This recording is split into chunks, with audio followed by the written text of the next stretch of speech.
kami dari kelompok A, saudara Baik Oke. Pada kesempatan kali ini kami akan memaparkan hasil diskusi kami. Sebelum masuk ke hasil diskusi kami akan memperkenalkan diri kami terlebih dahulu. Perkenalkan, nama saya Brian Gresio Rajabuku sebagai moderator dan penyaji materi keempat. Perkenalkan, nama saya Edwin Christian sebagai pemateri pertama. Nama saya Satria Ronaldo sebagai materi kedua. Perkenalkan, nama saya Risman Jega sebagai materi ketiga.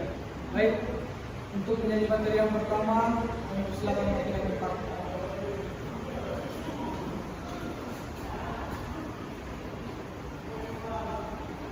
Baik, di sini saya menjelaskan materi pertama yaitu pengertian cedera bodi kontak. Cedera bodi kontak adalah jenis cedera fisik yang terjadi akibat kontak langsung atau interaksi fisik antara dua atau lebih individu. Dalam situasi tertentu seperti dalam olahraga, kontak atau situasi di mana tubuh seseorang terpapar pada benturan, tekanan, dan gesekan dari individu lain.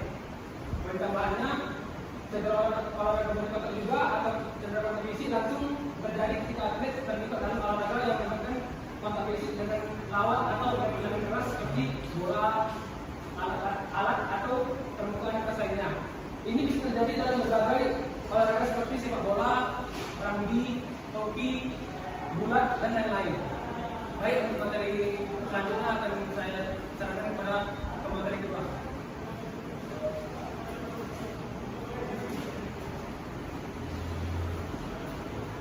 Baik, di sini ada beberapa jenis cedera bodi kontak.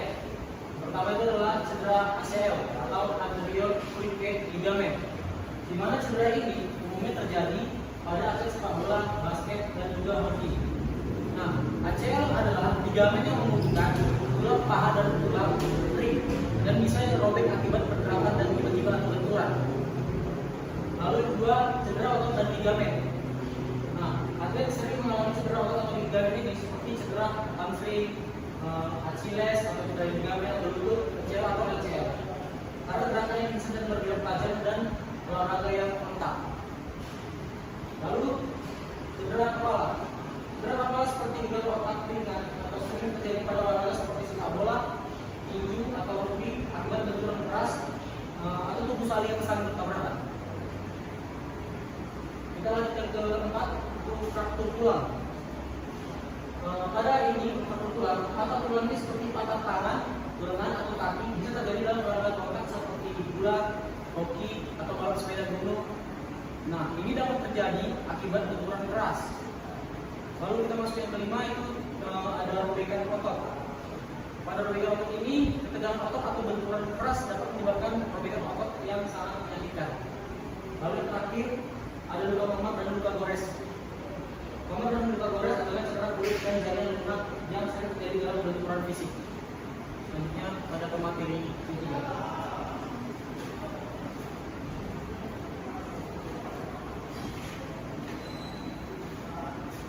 Baik, saya akan melanjutkan materi kami tentang faktor penyebab cedera body contact. Yang dimana yang pertama, ketidakpatuhan aturan. Ketidakpatuhan aturan dalam olahraga kontak adalah salah satu penyebab utama cedera. Ketika pemain tidak mengikuti aturan yang ditetapkan seperti melakukan tackle berbahaya atau pukulan ilegal dalam tinju, risiko cedera meningkat. Yang kedua, kurangnya peralatan pelindung.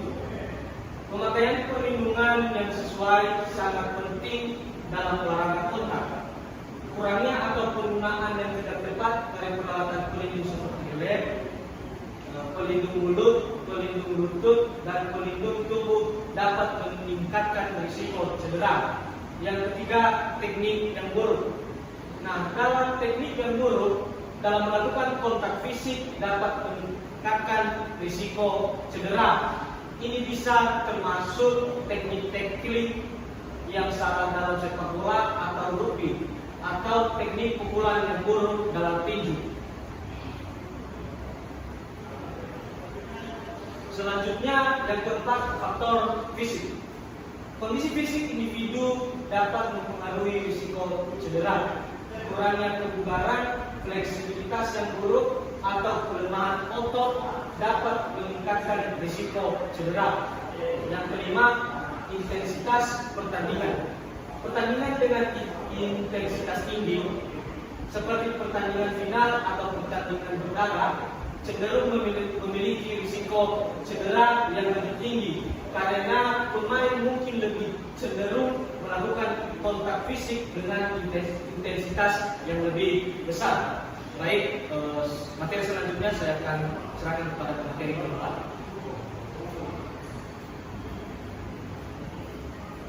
Baik, saya akan melanjutkan materi kami, yaitu kita masuk ke penanganan cedera body contact. Yang pertama itu adalah evaluasi dan diagnosis. Segera setelah cedera terjadi, penting untuk mengevaluasi tingkat parah cedera. Jika tidak serius atau jika Anda tidak yakin, segera cari bantuan medis yang profesional. Diagnosis yang tepat adalah langkah pertama dalam penanganan yang sangat efektif. Lalu yang kedua yaitu RICE terapi, yaitu metode RICE, rest, ice, compression, dan escalation. Yang pertama itu rest atau istirahat. Hindari menggunakan bagian tubuh yang cedera untuk mobilisasi dan itu bisa diperlukan dengan melakukan istirahat. Lalu yang kedua ada ice. Terapkan kompres dingin pada area yang cedera untuk mengurangi pembentukan dan rasa nyeri. Gunakan handuk atau kompres yang dibungkus dalam kain untuk menghindari kulit terbakar. Yang ketiga compression. Gunakan perban elastis atau perban khusus untuk mengompres area yang cedera. Ini membantu mengurangi pembengkakan. Lalu yang terakhir elevation atau elevasi. Tinggikan bagian tubuh yang cedera jika yang tidak memungkinkan. Ini juga membantu mengurangi pembengkakan. Lalu yang ketiga, dapat menggunakan obat penghilang nyeri. Jika diperlukan, gunakan obat penghilang nyeri yang direkomendasikan oleh dokter atau profesional medis. Yang keempat, perawatan medis. Untuk cedera yang serius seperti patah tulang, cedera di bagian parah, atau cedera kepala, konsultasikan dengan dokter atau ahli medis sesegera mungkin.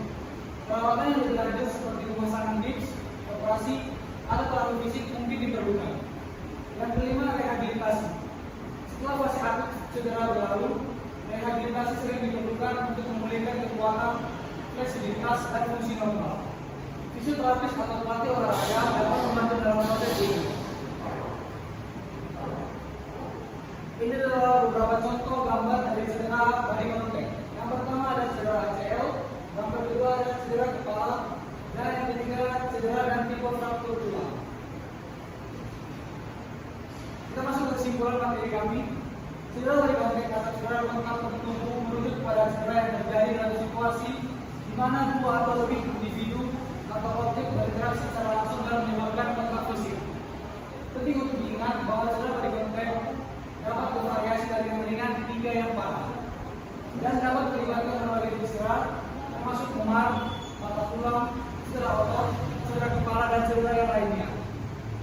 Keselamatan adalah faktor yang sangat penting dalam aktivitas yang menyebabkan cedera body contact, dan pemain biasanya diharuskan menggunakan perlindungan yang sesuai dengan mematuhi aturan permainan untuk mengurangi risiko cedera.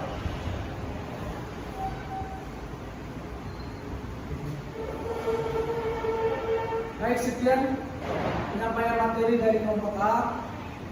Jika ada kekurangan kata, kami mohon maaf dan kami harapkan materi yang kami sampaikan menjadi bekal kita di masa yang akan datang. Terima kasih.